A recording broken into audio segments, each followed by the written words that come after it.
Welcome to the new subject दोस्तों। तो आज हम स्टार्ट करने वाले हैं मेजरमेंट का कोर्स। तो मेजरमेंट का कोर्स हम शुरू से लास्ट तक कंप्लीट करने वाले हैं और मेजरमेंट अभी तक यूट्यूब पे किसी ने अच्छे से नहीं पढ़ाया है इसे। सो शुरू से लेकर लास्ट तक हम कवर करने वाले हैं। तो मेक श्योर आपने चैनल को सब्सक्राइब कर लिया हो और बेल आइकन दबा दीजिए ताकि आपको आगे आने वाली वीडियोस की नोटिफिकेशन मिलती रहे। तो आपका जो मेजरमेंट है वो बहुत अच्छी तरह प्रिपेयर होने वाला है। तो लेक्चर थोड़े लंबे लंबे होंगे, तो आप शुरू से लास्ट तक लेक्चर को देखते जाइए और नोट्स बनाते जाइए ताकि कोई डाउट आए आपको तो आप मुझे कमेंट बॉक्स में बता दीजिए, तो उसका जो रेजोल्यूशन है वो मैं सॉल्व कर दूंगा नेक्स्ट वीडियो में अपने। तो पहला जो इंस्ट्रूमेंट है जो हमें पढ़ना है, मेजरिंग इंस्ट्रूमेंट, वो है पीएमएमसी। हम बिल्कुल स्टार्टिंग से स्टार्ट कर रहे हैं। तो देखिए पीएमएमसी का फुल फॉर्म क्या होता है। पीएमएमसी का फुल फॉर्म होता है परमानेंट मैग्नेट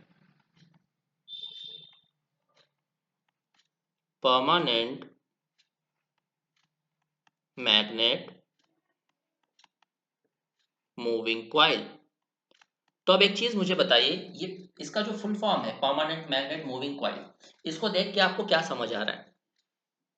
हमें ये देख के यही चीज समझ में आ रही है कि पीएमएमसी जो है वो दो इंपॉर्टेंट पार्ट्स को मिला के बना है। पहला तो इसमें परमानेंट मैग्नेट यूज हुआ है, दूसरा इसमें एक ऐसी क्वाइल है जो मूव कर रही है ऑपरेशन के दौरान। तो इसीलिए इसका नाम पड़ा है परमानेंट मैग्नेट मूविंग क्वाइल। सही है। चलिए इसका कंस्ट्रक्शन देख लेते हैं। हेडिंग डाल लीजिएगा कंस्ट्रक्शन।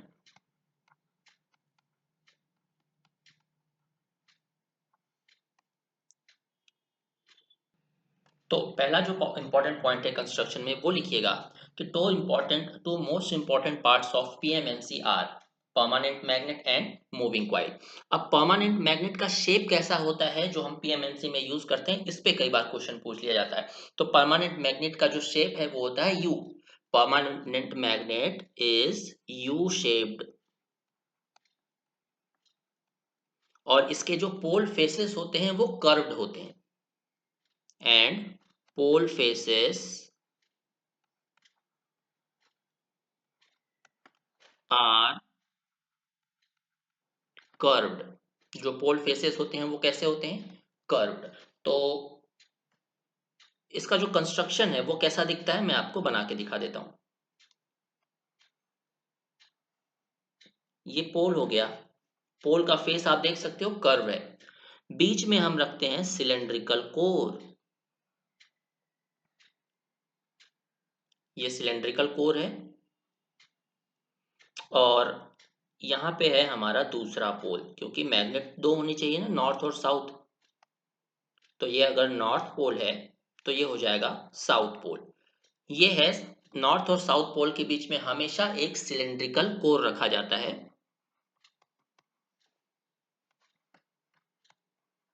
सिलेंड्रिकल कोर जो कि बना होता है किससे, सॉफ्ट आयरन से। इसका यूज मैं आपको बहुत अच्छी तरह समझाऊंगा। सबसे पहले हम देख लेते हैं कि ये कर्व्ड शेप है इसका पोल फेस, ये तो आप देख पा रहे हो। ये पोल का फेस होता है, सामने वाला हिस्सा फेस कहलाता है। तो ये कर्व्ड टाइप का है, इसीलिए परमानेंट मैग्नेट का जो स्ट्रक्चर है वो कैसा होता है, कर्व्ड। Curved face. अब एक और पॉइंट मैंने बताया था कि जो परमानेंट मैग्नेट है वो यू शेप का होता है। तो ये कैसे पॉसिबल है, तो देखिए ये पीछे साइड भी इसका स्ट्रक्चर होता है बट हम दिखाते नहीं है बुक में, राइट। तो ये यू शेप का होता है कुछ इस तरह का, इसीलिए इस परमानेंट मैग्नेट को यू शेप और उसका पोल फेस कैसा होता है, कर्व्ड। चलिए अब मूविंग कॉइल कहाँ पे रखी जाती है। तो मूविंग कॉइल रखी जाती है एक एल्यूमिनियम फ्रेम पे। अब मूविंग कॉइल को आपको वाउंड करना है तो कहीं ना कहीं तो आप वाउंड करोगे। तो हम एक बना लेते हैं फ्रेम टाइप का स्ट्रक्चर, रेक्टेंगुलर फ्रेम टाइप का स्ट्रक्चर,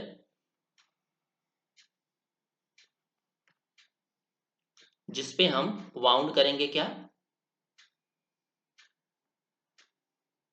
अपनी क्वाइल।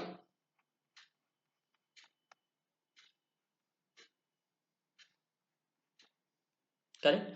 ये रेक्टेंगुलर टाइप का एक हिस्सा आपको दिख रहा है। तो अपनी क्वाइल लीजिए इसको वाउंड करते चले जाइए। यहां से आपका टर्मिनल स्टार्ट हो रहा है, ये हम इसके फ्रेम पे अपनी कॉइल को वाउंड करते चले जा रहे हैं, लपेटते चले जा रहे हैं, और एक टर्मिनल हमारे पास लास्ट में बचेगा, ये आ गया दूसरा टर्मिनल। करेक्ट। तो ये हमारी कॉइल है जिसे हम मूविंग कॉइल भी बोलते हैं, और मूविंग कॉइल को कहां पे लपेटा गया है, कहां पे वाउंड किया गया है, इस रेक्टेंगुलर फ्रेम पे।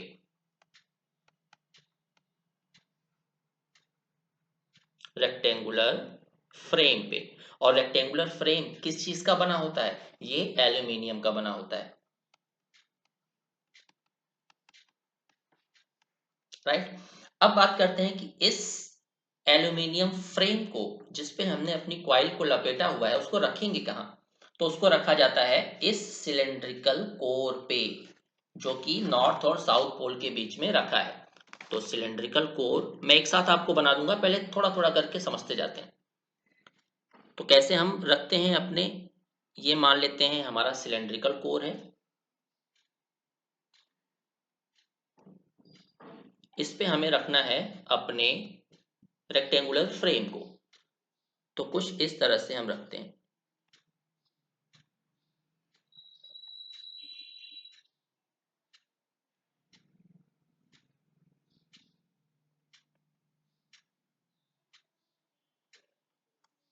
राइट। आप देख सकते हो, इमेजिन करने की कोशिश करिए थोड़ा। और यहीं पे तो हमारी कॉइल लपेटी गई है। यहां से पहला टर्न मान लेते हैं, यहां से पीछे गया, यहां से दूसरा टर्न निकल के आ रहा है, ये हमारा कॉइल का टर्न आ गया। तो कुछ इस तरह से हम अपनी coil, magnetic sorry rectangular frame और सॉफ्ट आयरन कोर को मैनेज करते हैं। और जो करंट हमें मेजर करना है वो इस टर्मिनल पे देते हैं। इसकी वर्किंग हम समझेंगे, बट एक बार थोड़ा सा आप समझ लीजिए इसके अंदर क्या कैसे कैसे बना हुआ है ये। करेक्ट। चलिए अब हम समझते हैं कि ये काम कैसे करता है। तो एक लॉ आपने पढ़ा होगा जिसे बोलते हैं लॉरेंज लॉ।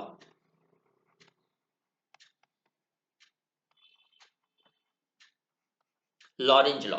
लॉरेंज लॉ क्या बोलता है कि when a current carrying conductor placed in a magnetic field it experience a force. जब भी किसी करंट कैरिंग कंडक्टर को किसी मैग्नेटिक फील्ड में रखा जाता है तो वो एक फोर्स एक्सपीरियंस करता है, यानी कि वो मूव करने लगता है। तो इसका स्टेटमेंट लिख लीजिए, बहुत इंपॉर्टेंट है। तो लिख लीजिएगा, when a current carrying conductor placed in a magnetic field it experience a force. चलिए अब हम इसका सिंप्लीफाइड डायग्राम बना लेते हैं, जहां से मैं आपको वर्किंग समझा सकता हूं।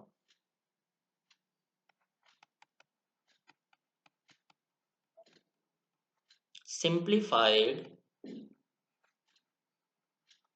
डायग्राम। तो यहां पे मैंने बना दिया नॉर्थ पोल, ये है हमारा साउथ पोल। तो इसको शो कर दीजिए, नॉर्थ पोल और साउथ पोल। ये नॉर्थ और साउथ पोल क्या है, परमानेंट मैग्नेट, इसीलिए इस इंस्ट्रूमेंट का नाम है परमानेंट मैग्नेट मूविंग कॉइल। अब नॉर्थ और साउथ के बीच में हमने क्या रखा था, rectangular frame, sorry iron core, right. Iron core के ऊपर हमने रेक्टेंगुलर फ्रेम को रखा था। तो ये आयरन कोर हमने दिखा दिया। अब हम दिखा देते हैं क्या, हमारी रेक्टेंगुलर फ्रेम पे वाउंड करी गई क्वाइल।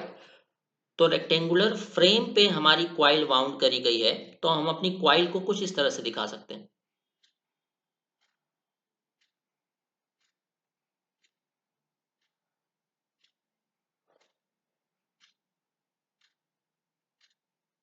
एक टर्मिनल यहां आ गया, एक टर्मिनल यहां आ गया। करेक्ट। तो अगर आपको समझ में नहीं आ रहा है तो उसको नाम दे देते हैं। ये है हमारी क्वाइल, और ये जो ब्लू कलर का स्ट्रक्चर है ये है आयरन कोर। आयरन कोर का बहुत इंपॉर्टेंट फंक्शन है, ये मैं बताऊंगा आगे। ये हो गया आयरन कोर। अब ध्यान दीजिएगा, हमने एक परमानेंट मैग्नेट लगाया है जिसकी वजह से फ्लक्स नॉर्थ से साउथ जाएगी, तो ये फ्लक्स नॉर्थ से साउथ जाना शुरू हो गई। करेक्ट। मैंने क्या बताया था, जो भी करंट आपको मेजर करनी है उसे आप कहां से सप्लाई करोगे, जो ग्रीन कलर की कॉइल है हमारी, उन दोनों टर्मिनल से आप करंट को सप्लाई करोगे। तो ये पॉजिटिव टर्मिनल है, ये नेगेटिव टर्मिनल है। यहां से हमने करंट दिया आई और यहां से करंट निकल गई। अंदर ये कैसे फ्लो होगी, तो हमने जैसे कॉइल को वाउंड किया है तो करंट इस तरह से जाएगी, ऐसे लपेटा हुआ है ना तार को, तो पहले जो लपेटा हुआ पाथ है उसको करंट कवर करेगा, फिर बाद में बाहर निकलेगा। तो जो करंट का पाथ है अंदर कॉइल के, वो इधर नीचे की तरफ है, इधर ऊपर की तरफ है। करेक्ट। अब एक चीज ध्यान रखिएगा, ये जो कॉइल है और ये जो कोर है एक दूसरे को टच नहीं कर रहे होंगे, ये आपको ध्यान रखना है। कॉइल और कोर एक दूसरे से टच नहीं कर रहे होंगे। तो अब मैंने क्या बताया, लॉरेंज भाई साहब ने क्या बताया था कि when a current carrying conductor placed in a magnetic field it experience a force. जब भी कोई ऐसा कंडक्टर जिससे करंट फ्लो हो रही हो वो किसी मैग्नेटिक फील्ड में रखा जाएगा तो उस पर एक फोर्स लगेगा जिससे वो मूव होगा। तो क्या वो कंडीशन यहाँ पे सेटिस्फाई कर रही है। तो जो क्वाइल है ग्रीन कलर का क्वाइल, वो करंट कैरी कर रही है, तो हम इसे बोल सकते हैं कि ये करंट कैरिंग कंडक्टर है। बिल्कुल। अब इस करंट कैरिंग कंडक्टर को जब हम मैग्नेटिक फील्ड में रखेंगे, मैग्नेटिक फील्ड हमारी कहाँ है, ये जो फ्लक्स है यही तो मैग्नेटिक फील्ड है नॉर्थ से साउथ। तो ये क्वाइल, करंट कैरिंग क्वाइल को हमने कहाँ रखा है, मैग्नेटिक फील्ड में। तो अकॉर्डिंग टू लॉरेंज लॉ ये क्या करेगी, मूव करेगी, क्योंकि इस पे फोर्स लगेगा। तो ये क्वाइल मूव करेगी, तो इसी क्वाइल से हमने अपना पॉइंटर कनेक्ट किया है, तो ये क्वाइल मूव करेगी तो वो पॉइंटर भी मूव करेगा, जिससे हम अपनी रीडिंग ले सकते हैं। तो ये है पूरी अंदर की फंक्शनैलिटी। अब मुझे बताइए, ये जो फोर्स लग रहा है लॉरेंज लॉ के अकॉर्डिंग, उसे हम कैसे मेजर कर सकते हैं। So we can measure the force by using क्या, Fleming's left hand rule. So Fleming left hand rule के बारे में थोड़ी सी बात कर लेते हैं।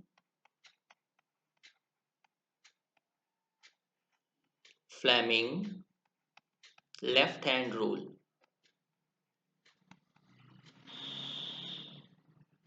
तो फ्लेमिंग लेफ्ट हैंड रूल के केस में हमारे लेफ्ट हैंड की 3 उंगलियां यूज होती हैं।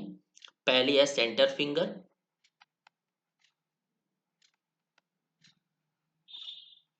दूसरा है थंब, तीसरा है four finger.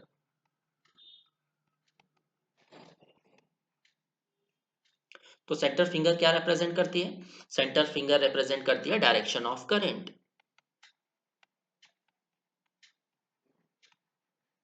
Direction of current. Thumb क्या रिप्रेजेंट करता है, डायरेक्शन ऑफ फोर्स।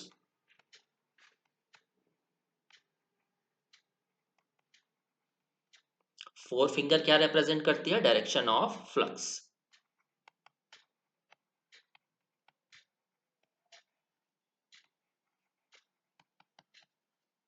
तो चलिए इस रूल से हम देख लेते हैं कि हमारी जो करंट कैरिंग कॉइल है उसमें फोर्स कैसे लग रहा है।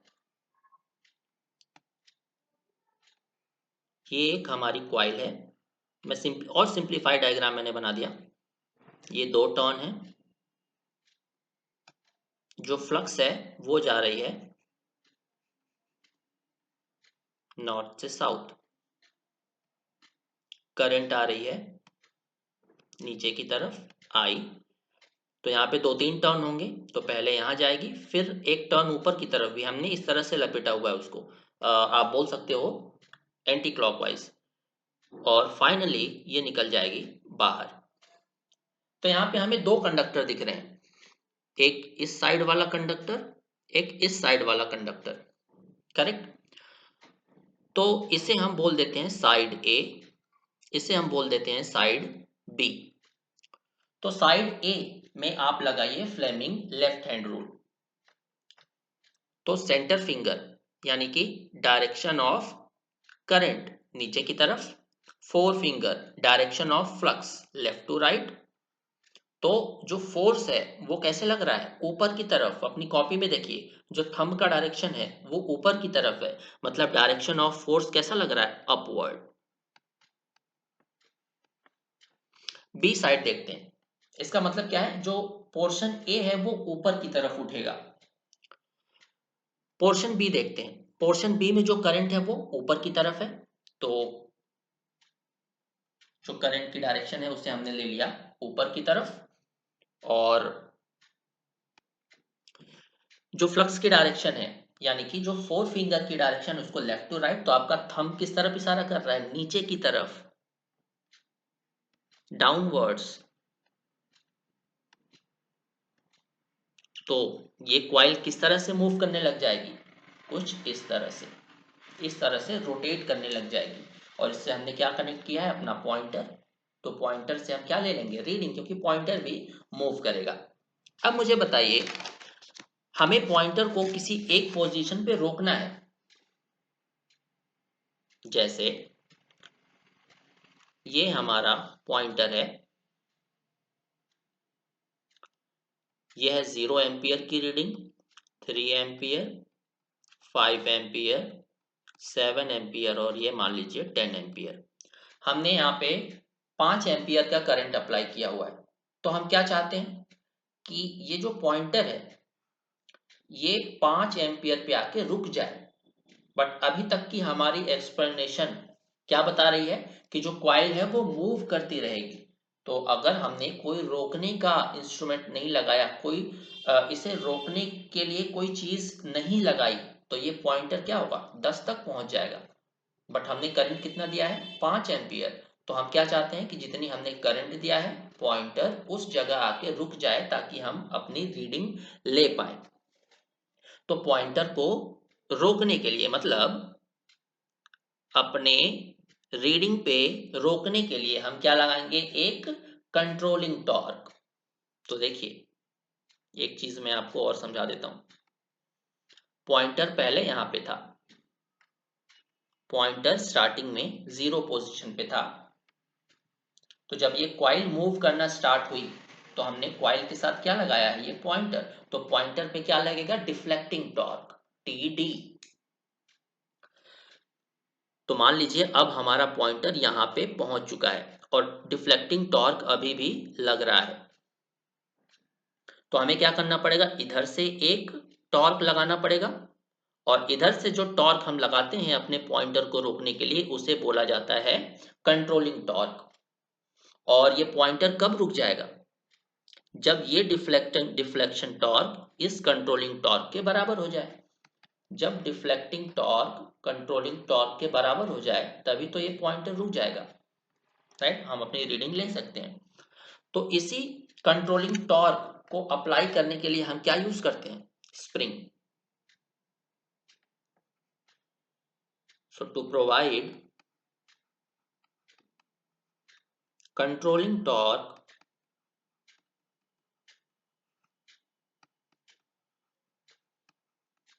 we use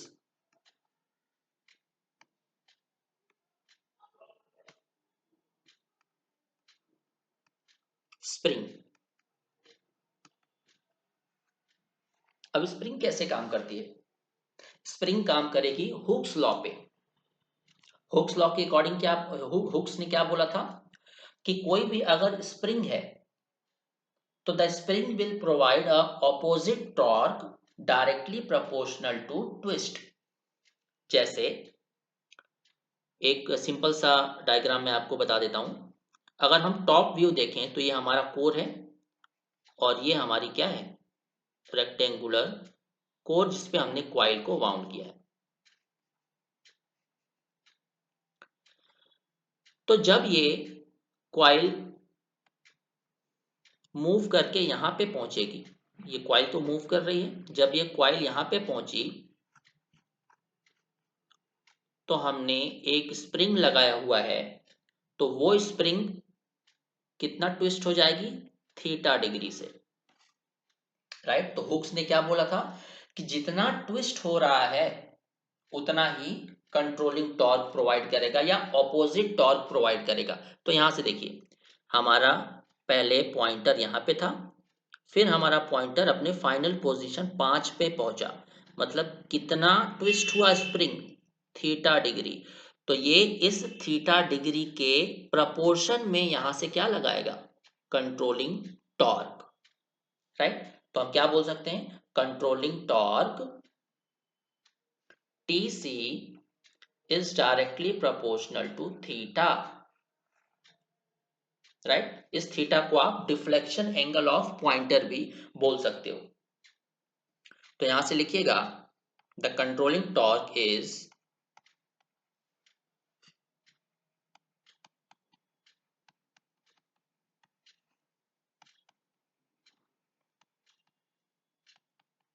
equal and opposite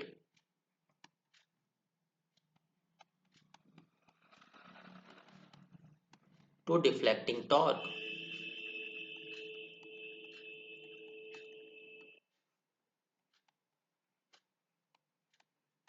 जो कंट्रोलिंग टॉर्क है वो डिफ्लेक्टिंग टॉर्क के इक्वल एंड ऑपोजिट होगा, करेक्ट। और जब ये दोनों टॉर्क बराबर हो जाएंगे, कंट्रोलिंग टॉर्क डिफ्लेक्शन टॉर्क के बराबर हो जाएगा, तो हमारी जो कॉइल है वो रोटेट करना बंद कर देगी, मतलब कॉइल हमारी रुक जाएगी। और कॉइल से हमने क्या कनेक्ट किया है, पॉइंटर, तो पॉइंटर भी क्या होगा, रुक जाएगा। और जहां पे पॉइंटर रुकेगा हम रीडिंग ले लेंगे। At this point pointer stops, right. तो चलिए एक छोटा सा डेरिवेशन करते हैं। तो मान लेते हैं कॉइल में n नंबर ऑफ टर्न्स हैं, let n is equal to number of turns of coil. b क्या है, परमानेंट मैग्नेट से जो मैग्नेटिक फ्लक्स निकल रही है उसकी डेंसिटी, मैग्नेटिक फ्लक्स डेंसिटी। मान लेते हैं I है हमारा current through coil, current through coil. L क्या है, लेंथ ऑफ कॉइल, मतलब जितनी लंबी हमने कॉइल ली है, वो बात अलग है कि हमने उसको लपेटा हुआ है, बट लेंथ तो यूज होगी। Total length of coil. तो अब मुझे बताइए किसी एक कंडक्टर पे कितना फोर्स लगता है, force on any one conductor या फोर्स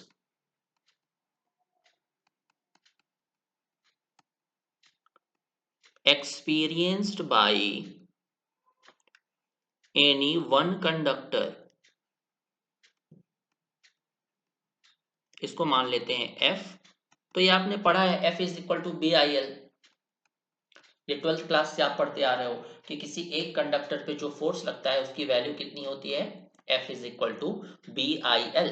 बट हमारे पास क्या यहाँ पे एक ही कंडक्टर है, नहीं, हमारे पास बहुत सारे कंडक्टर्स हैं, क्योंकि नंबर ऑफ टर्न्स हमारे पास कितने हैं, n। तो force experienced by n conductors कितना हो जाएगा,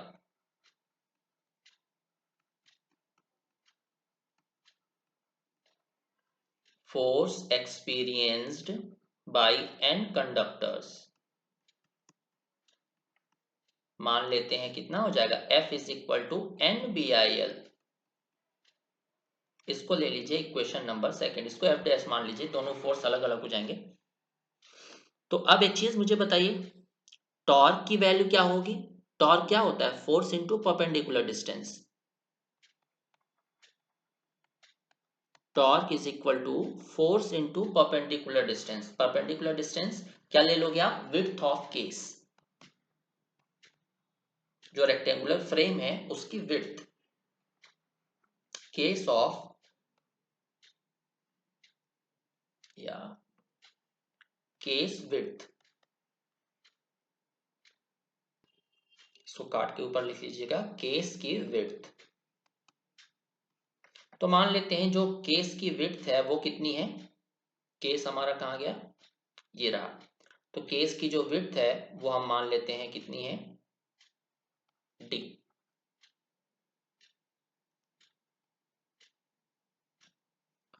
तो एफ इंटू डी। एफ हमें पता है कितना है, N B I L, N B I L into D. तो अब मुझे बताइए लेंथ इंटू विड्थ क्या होता है, एरिया। और ये टॉर्क कौन सा है, डिफ्लेक्टिंग टॉर्क। जो फोर्स एक्सपीरियंस कर रहा है कंडक्टर वो किसकी वजह से कर रहा है, डिफ्लेक्टिंग टॉर्क। वही तो पॉइंटर को डिफ्लेक्ट कर रहा है कि जाओ अपनी रीडिंग तक। मतलब 5 एम्पियर की करंट हमने अगर अप्लाई किया है तो वो पॉइंटर को डिफ्लेक्ट करेगा towards 5 ampere in the meter. तो इसे हम बोलेंगे डिफ्लेक्टिंग टॉर्क। और लेंथ इंटू विड्थ क्या होता है, एरिया। क्योंकि रेक्टेंगुलर कोर है तो रेक्टेंगुलर का एरिया क्या होता है, length into width. Deflecting torque क्या हो जाएगा, एन बी आई ए। और मैंने क्या बताया था, controlling torque is directly proportional to theta. तो प्रोपोर्शनैलिटी का साइन हटाइए तो एक कांस्टेंट लगाना पड़ेगा। तो टीसी हो जाएगा के थीटा। के क्या है, स्प्रिंग कांस्टेंट। इसको ले लेते हैं इक्वेशन नंबर 3, इसको ले लेते हैं इक्वेशन नंबर 4। के क्या है हमारा, स्प्रिंग कांस्टेंट। के इज अवर स्प्रिंग कांस्टेंट। तो अब बैलेंसिंग कंडीशन, हम रीडिंग कब ले सकते हैं, जब हमारा पॉइंटर रुक जाए तभी तो हम रीडिंग ले पाएंगे। तो पॉइंटर कब रुकेगा, when deflecting torque is equal to controlling torque. तो डिफ्लेक्टिंग टॉर्क क्या है हमारा, N B I A. Controlling torque क्या है, के थीटा, के थीटा। तो यहां से डिफ्लेक्शन कितना हो जाएगा, B I N A upon K. तो ये याद रखिएगा, इससे बहुत सारे क्वेश्चंस बनते हैं। इसको इक्वेशन 5 ले लेते हैं। तो डिफ्लेक्शन कितना हो रहा है, B I N A by K. K है हमारा स्प्रिंग कांस्टेंट। और ये फॉर्मूला आपको याद रखना है डिफ्लेक्टिंग टॉर्क का। इससे बहुत सारे क्वेश्चंस अकेले बनते हैं। अब कुछ एनालिसिस किया जाए। ये एनालिसिस जो मैं करवाता हूँ वो आपके थ्योरेटिकल क्वेश्चन, जो वन लाइनर क्वेश्चन होते हैं, उसको आसान कर देगी आपके लिए।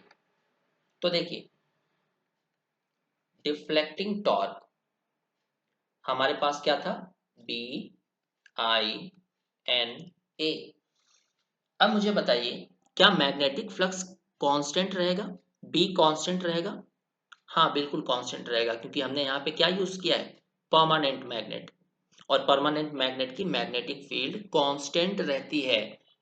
कम समय की बात करें, अगर जितना परमानेंट मैग्नेट पुराना होता जाएगा या अब आपके रूम का टेम्परेचर बहुत ज़्यादा इंक्रीज या डिक्रीज हो जाएगा तो उसके मैग्नेटिक फील्ड पे इफेक्ट पड़ेगा। बट एट नॉर्मल कंडीशन हम बोल सकते हैं कि जो परमानेंट मैग्नेट है उसकी मैग्नेटिक फ्लक्स डेंसिटी कांस्टेंट होती है। तो बी कांस्टेंट हो गया। Number of turns in a coil constant है, एक बार हमने क्वाइल को बना दिया तो वो कांस्टेंट हो गया। एरिया कांस्टेंट है रेक्टेंगुलर फ्रेम का, क्योंकि हमने उसे एक बार बना दिया तो हम उसको घटा बढ़ा नहीं सकते। बट करंट तो हम अपनी मर्जी से चेंज कर सकते हैं कि कभी हमें 5 एम्पियर मेजर करना है, कभी 2 एम्पियर मेजर करना है, तो करंट कांस्टेंट नहीं होगा। तो हम क्या बोल सकते हैं, बी एन ए क्या हो जाएगा हमारा, कांस्टेंट। और इस कांस्टेंट को कोई एक शब्द दे देते हैं, दैट इज जी। तो हम बोल सकते हैं कि बी एन ए को हम क्या दे सकते हैं, लिख सकते हैं जी। तो डिफ्लेक्टिंग टॉर्क क्या हो जाएगा, जी आई। तो deflecting torque is directly proportional to current. तो डिफ्लेक्शन टॉर्क और करंट के बीच कैसा रिलेशन आया, लीनियर। इसीलिए जो स्केल होती है पीएमएमसी की वो कैसी होती है? लीनियर। और यहाँ पे जो जी है उसे क्या बोला जाता है? Galvanometer constant.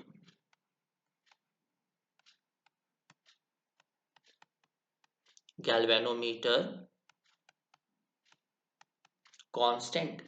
और अगर आपसे पूछ लिया जाए कि गैल्वेनोमीटर कांस्टेंट की यूनिट क्या होती है तो आप क्या बताओगे? डिफ्लेक्टिंग टॉर्क है जी इंटू आई। तो जी होता है डिफ्लेक्टिंग टॉर्क अपॉन करंट। तो डिफ्लेक्टिंग टॉर्क, टॉर्क की यूनिट क्या होती है? Newton metre.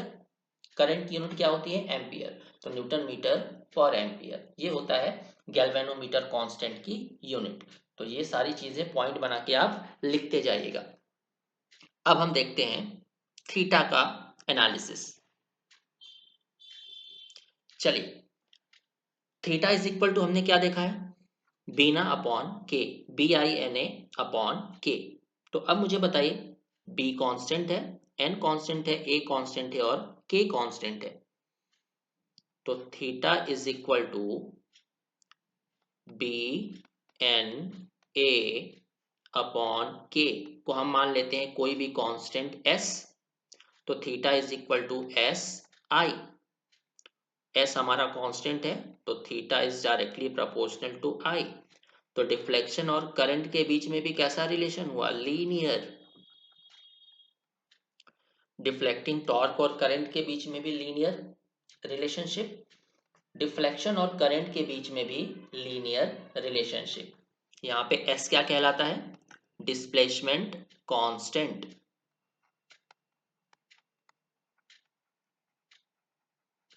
Displacement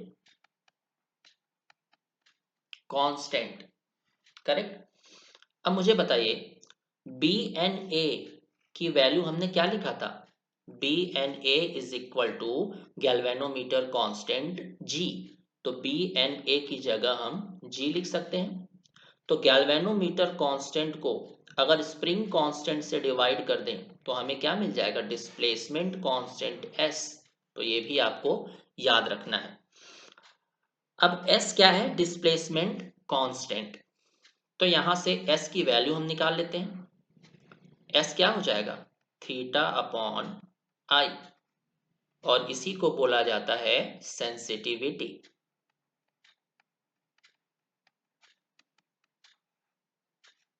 right. तो यहां से आप सेंसिटिविटी या डिस्प्लेसमेंट कांस्टेंट की यूनिट बता सकते हो। यूनिट क्या हो जाएगा? Theta upon I. थीटा का जो यूनिट है वो क्या होता है? डिफ्लेक्शन या डिग्री पर यूनिट करंट, या इसे आप बोल सकते हो डिफ्लेक्शन पर एम्पियर।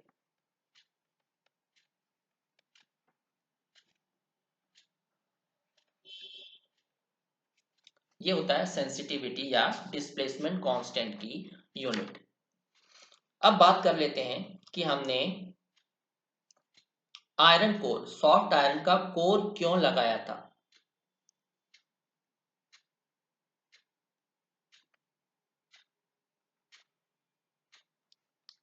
इसे सिंपल सा नॉर्थ पोल मान लीजिए, मैं कर्व नहीं बना रहा हूं। ये south pole, north pole, south pole. यहां पे हमने ले लिया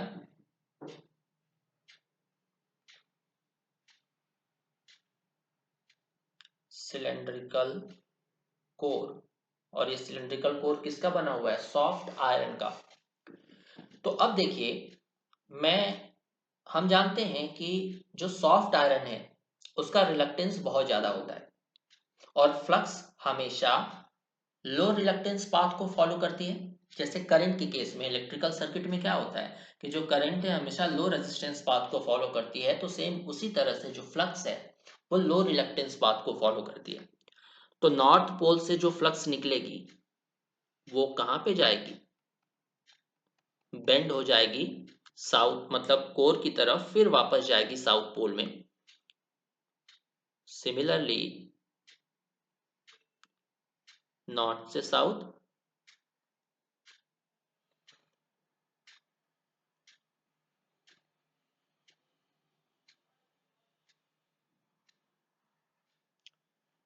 तो आप देख सकते हो कि जो फ्लक्स है वो सीधा सीधा ना जाके क्या कर रही है,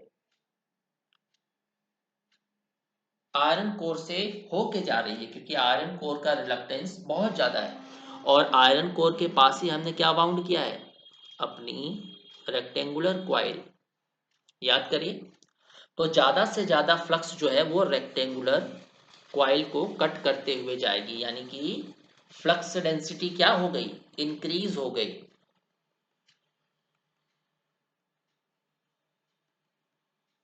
फ्लक्स डेंसिटी इंक्रीज हो गई। और सेंसिटिविटी का फॉर्मूला हमने क्या देखा था, सेंसिटिविटी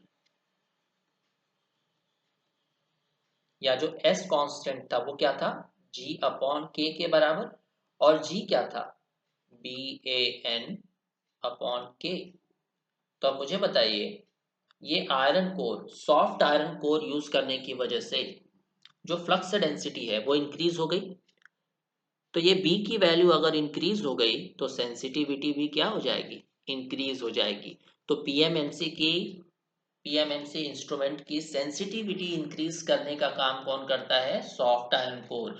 सॉफ्ट आयरन कोर हमने लगाया तो उसकी वजह से फ्लक्स डेंसिटी इंक्रीज हो गई, और फ्लक्स डेंसिटी इंक्रीज होने की वजह से क्या हुआ, sensitivity of the instrument increases, sensitivity बढ़ गई। तो अब लिखिएगा कुछ important points regarding PMMC instrument, जो कि बहुत इंपॉर्टेंट है आपके एग्जाम पॉइंट ऑफ व्यू से। कुछ इंपॉर्टेंट पॉइंट्स लिखते हैं पीएमएमसी इंस्ट्रूमेंट के बारे में। तो देखते हैं, theta is directly proportional to, मैंने क्या बताया था, करंट। ये करंट कौन सी है, जो करंट हम सप्लाई दे रहे हैं। तो करंट अगर डीसी है, अगर ये करंट डीसी है तो डीसी में करंट क्या रहेगी, हमेशा पॉजिटिव। तो डिफ्लेक्शन क्या होगा, पॉजिटिव डायरेक्शन में, मतलब पॉइंटर आगे की तरफ डिफ्लेक्ट होगा। बट अगर हम ये करंट एसी ले लेते हैं तो क्या होगा, ये करंट हमने ले लिया एसी। तो एसी में क्या होता है, हाफ साइकिल के लिए पॉजिटिव, हाफ साइकिल के लिए जो वेवफॉर्म है वो पॉजिटिव होती है। तो करंट कैसा होगा, पॉजिटिव। मतलब हमारा पॉइंटर किस डायरेक्शन में डिफ्लेक्ट होने की कोशिश करेगा, आगे की तरफ। बट जैसे ही इनर्शिया की वजह से वो तुरंत तो डिफ्लेक्ट नहीं हो पाएगा, बट जैसे ही वो आगे जाने की कोशिश करता है, तुरंत क्या आ जाती है एसी के केस में, negative half cycle. Negative half cycle, current negative, theta negative, deflection क्या हो गया, नेगेटिव। तो ये पॉइंटर उल्टी डायरेक्शन में डिफ्लेक्ट होने की कोशिश करेगा, इस डायरेक्शन में। जैसे ही इस डायरेक्शन में डिफ्लेक्ट होने की कोशिश करेगा, फिर से पॉजिटिव हाफ साइकिल आ जाएगी। तो फिर इस डायरेक्शन में डिफ्लेक्ट होने की कोशिश करेगा, फिर से नेगेटिव हाफ साइकिल आ जाएगी। तो हम इससे कोई रीडिंग नहीं ले पाएंगे, क्योंकि जो पॉइंटर है वो अपनी ही पोजीशन पे क्या करता रहेगा, वाइब्रेट करता रहेगा, ये मूव ही नहीं कर पाएगा। तो यहाँ से हमें क्या पॉइंट मिलता है कि पीएमएमसी के हेल्प से हम सिर्फ और सिर्फ डीसी करंट मेजर कर सकते हैं, एसी नहीं। तो पहला पॉइंट लिखिएगा, PMMC reads only DC value, not AC. AC के केस में वो जीरो रीड करेगा। सेकेंड, पीएमएमसी इंस्ट्रूमेंट की जो स्केल है वो क्या होती है, लीनियर, क्योंकि टॉर्क करंट के बीच का रिलेशनशिप कैसा था, linear.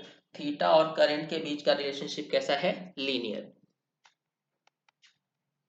PMMC scale is always linear, correct. Third, controlling torque हम कौन सा यूज कर रहे हैं, कंट्रोलिंग टॉर्क हम किसके थ्रू प्रोवाइड कर रहे हैं, स्प्रिंग के थ्रू। सो controlling torque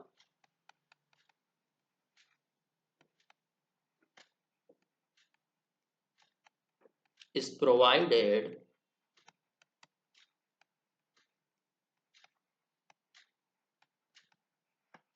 through spring. Right. इसका पावर कंजम्पशन बहुत कम होता है, power consumption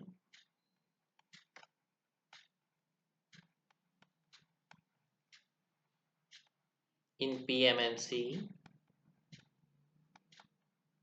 is very low. ऐसा क्यों? पावर कंजम्पशन इसलिए लो होता है क्योंकि हम यहाँ पे जो फ्लक्स जनरेट कर रहे हैं, जो फ्लक्स यूज कर रहे हैं, वो किसके थ्रू आ रही है? परमानेंट मैग्नेट की वजह से।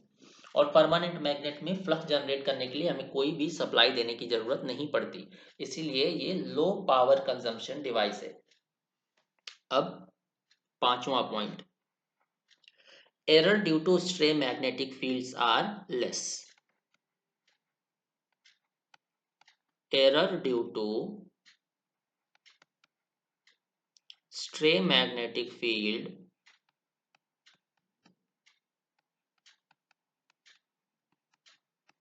is less। अब स्ट्रे मैग्नेटिक फील्ड क्या होता है? तो मान लीजिए हमारा नॉर्थ पोल यहाँ पे है, साउथ पोल यहाँ पे है। हमने अपनी कॉइल कहाँ पे रखी है? इनके बीच में। तो इस कॉइल पे जो टॉर्क जनरेट हो रहा है वो किस फ्लक्स की वजह से हो रहा है? ये इस मैग्नेट की फ्लक्स की वजह से हो रहा है, राइट। तो ये जो मैग्नेट्स हमने लगाए हैं, परमानेंट मैग्नेट्स, इसकी फ्लक्स के अलावा कोई भी फ्लक्स, या इस परमानेंट मैग्नेट के मैग्नेटिक फील्ड के अलावा कोई दूसरी मैग्नेटिक फील्ड बाहर की स्ट्रे मैग्नेटिक फील्ड कहलाएगी। जैसे हमने यहाँ पे PMMC इंस्ट्रूमेंट रखा है, बगल में टीवी चल रही है, तो उस टीवी की जो मैग्नेटिक फील्ड है वो इस फाई को अफेक्ट कर सकती है, राइट। क्योंकि जो टॉर्क जनरेट हो रहा है वो किस पे डिपेंड कर रहा है? फ्लक्स पे। और मान लीजिए कि कोई इलेक्ट्रॉनिक इंस्ट्रूमेंट बगल में रखा है, उसकी वजह से कुछ मैग्नेटिक फील्ड जनरेट हो रही है, तो वो मैग्नेटिक फील्ड भी आके इस टॉर्क के प्रोडक्शन में कंट्रीब्यूट कर रही है। तो हमें क्या मिलेगा रीडिंग में? Error, right. बट यहाँ पे मैं क्या बता रहा हूँ? Error due to stray magnetic field is less. ऐसा क्यों होता है कि stray magnetic field PMMC instrument को ज़्यादा इफेक्ट नहीं कर पाती? क्योंकि हमने यहाँ पे क्या यूज़ किया है? Permanent magnet. और परमानेंट मैग्नेट की जो मैग्नेटिक स्ट्रेंथ होती है वो बहुत ज़्यादा होती है, तो ये बहुत स्ट्रॉन्ग मैग्नेटिक फील्ड जनरेट करता है, तो बाहर की जो फ्लक्स है वो इसे ज़्यादा इफेक्ट नहीं कर पाती, इसीलिए इसमें स्ट्रे मैग्नेटिक फील्ड एरर बहुत कम होता है। सिक्स और सबसे इंपॉर्टेंट पॉइंट, डैम्पिंग। डैम्पिंग हम कौन सी यूज करते हैं? इसमें यूज करते हैं एडी करंट डैम्पिंग।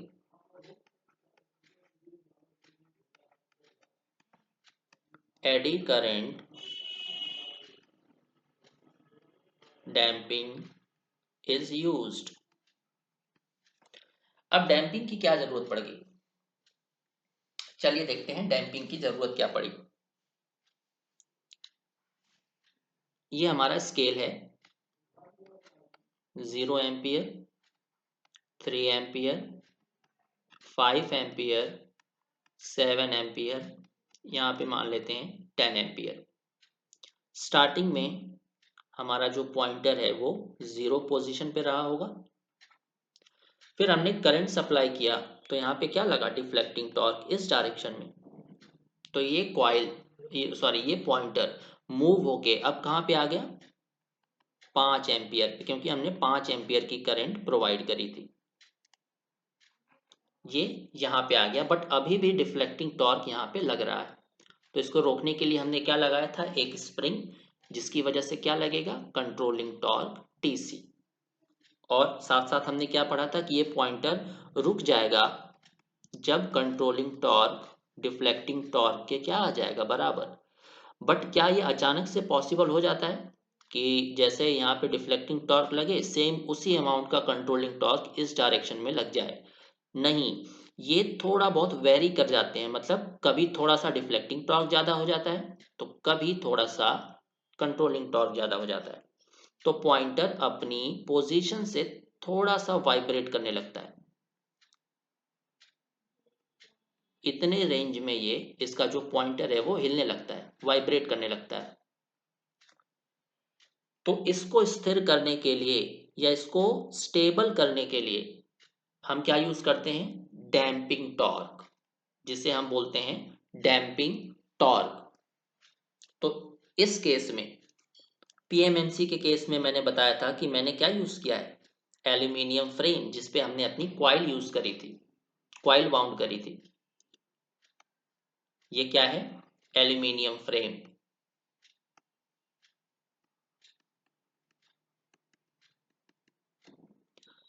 तो जैसे ही ये क्वाइल मूव करेगी तो एल्यूमिनियम फ्रेम भी मूव करेगा। तो जब ये एल्यूमिनियम फ्रेम हमारी फ्लक्स को कट करेगा, इसमें क्या इंड्यूस होगा? ईएमएफ। और यहाँ पे क्लोज पाथ है, तो ईएमएफ की वजह से क्या जनरेट होगी? Eddy current. जैसे ही एडी करंट आएगी, यहाँ पे क्या लग जाएगा? Lenz's law. लेंजेस लॉ क्या बोलता है? Effect opposes the cause.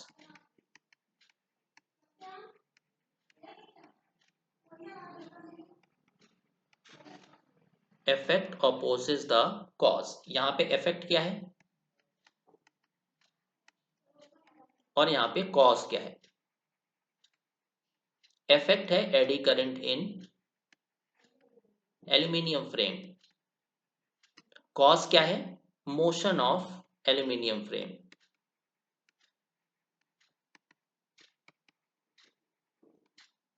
तो ये एडी करंट क्या करेगी? एल्यूमिनियम फ्रेम का जो मोशन है या जो क्वाइल का मोशन है उसे स्टॉप करने की कोशिश करेगी।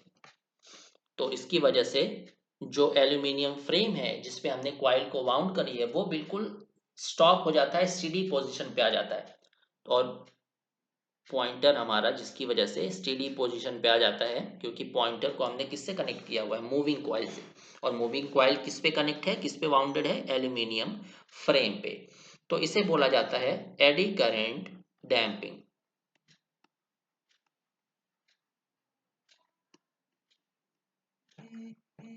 इसे बोला जाता है एडी करंट डैम्पिंग। डैम्पिंग के लिए मैं अलग से लेक्चर लूंगा, उस पे पूरा मैकेनिज्म हम समझेंगे। अब देख लेते हैं डिसएडवांटेजेस ऑफ पीएमएमसी इंस्ट्रूमेंट। तो हेडिंग डाल लीजिएगा, डिसएडवांटेजेस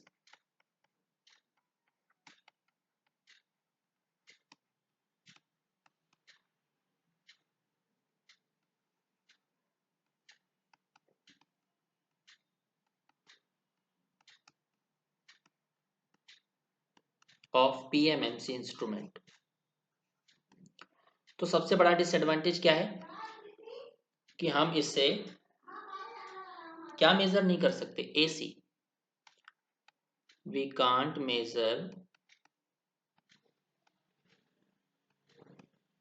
एसी, हम इससे सिर्फ डीसी मेजर कर सकते हैं। ये कॉस्टली है। कॉस्टली क्यों है? क्योंकि हमने यहाँ पे परमानेंट मैग्नेट लगाया, और परमानेंट मैग्नेट क्या होता है? महंगा होता है।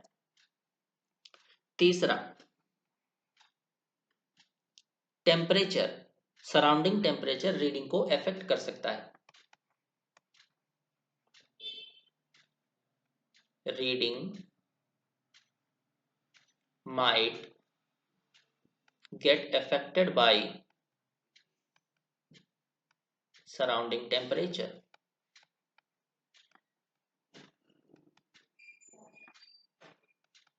कैसे? सराउंडिंग का जो टेम्परेचर है, अगर टेम्परेचर बहुत ज़्यादा इंक्रीज हो गया, डिक्रीज हो गया, तो उसकी वजह से कौन इफेक्ट होता है? हमारा परमानेंट मैग्नेट। अगर टेम्परेचर आपने बहुत ज़्यादा इंक्रीज कर दिया तो परमानेंट मैग्नेट वीक पड़ जाता है, जिसकी वजह से मैग्नेटिक फ्लक्स डेंसिटी कमजोर हो जाती है और हमारी रीडिंग को इफेक्ट करती है। तो टेम्परेचर की वजह से हमें ये इफेक्ट मिलता है। और फोर्थ पॉइंट, इसकी जो रेंज है बहुत कम होती है। हम इससे 50 मिली एम्पियर तक का करंट मेजर कर सकते हैं और 100 मिली वोल्ट तक का वोल्टेज। ऐसा क्यों है इसको मैं नेक्स्ट लेक्चर में बताऊंगा, इसका एक रीजन है। एक और एडवांटेज है इसका, लिख लीजिएगा कि इसका टॉर्क टू वेट रेशियो ज्यादा होता है।